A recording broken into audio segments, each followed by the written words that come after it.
bahan. Ibu izin bertanya. Ya, silakan. Untuk yang tadi merek garam atau bumbu-bumbu yang lain itu dimasukin sebelah mana ya, Bu? Maaf. Untuk bumbu semuanya masukkan ke dalam bahan yang ini. Coba kita masukin lagi.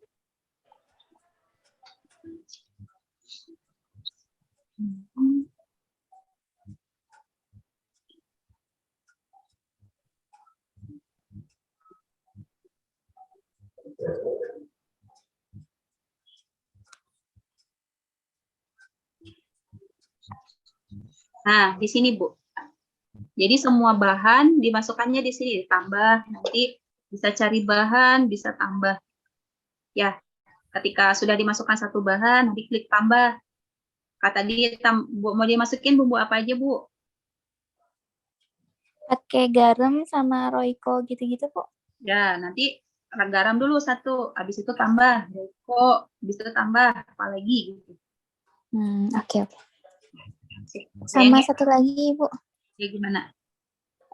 Untuk UMK di daerah saya ini kan ada semacam food prep gitu, Bu. Jadi kayak misalkan sayuran yang dikemas, kayak misalkan sayur sop.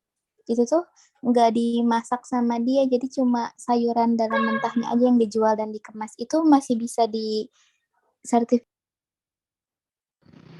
Ya, bisa. Jadi ada petani ya. Petani punya sayuran, dikemas ke plastik, lalu dijual gitu kan ya? Iya, Bu. Dijual, lalu dibeli oleh pelaku usaha, benar? Betul.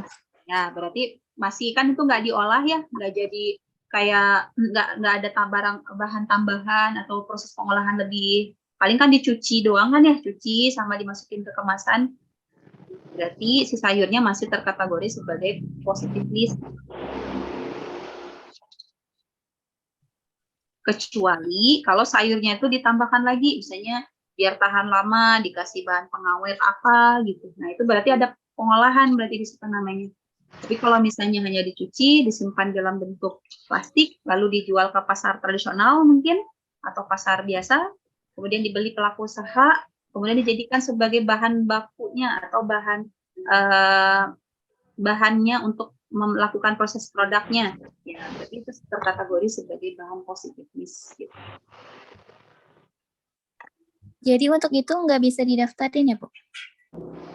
Untuk yang mana? Yang mau didaftarin yang mana, Bu? Yang food prep itu, Bu. Food prep? Food prep, iya. Oh, jadi Ibu tuh mau mendaftarkan si di pelaku usaha food prep itu. Bisa kalau misalnya mau mah. Oh iya. Kalau mau kan nanti tujuannya mungkin untuk lebih luas lagi gitu ya pemasarannya ya. Iya, Bu. Ya, tapi dipastikan ketika dia pelaku food prep itu bentar. Sayuran ada nggak, Bu? Dipastikan dulu untuk produk-produknya Bapak Ibu, pastikan apakah ada di Kepkaban nomor 33. Ada nggak untuk sayuran?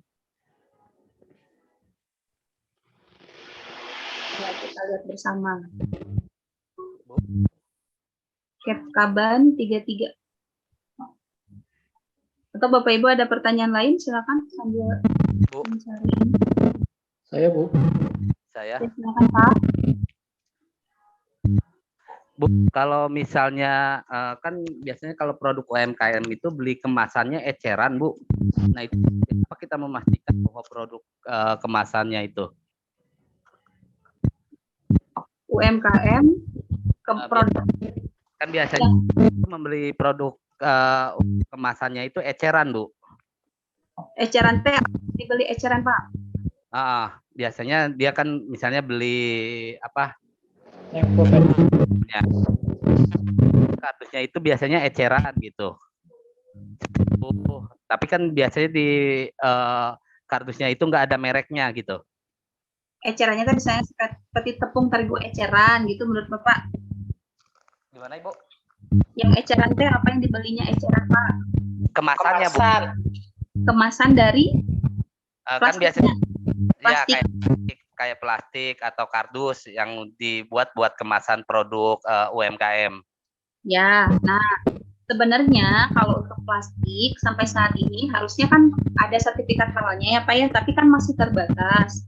Nah, akhirnya diberikan kemudahan. Kemudahannya apa? Untuk plastik kemasan atau kemasan itu boleh dipilih sebagai bahan kimia.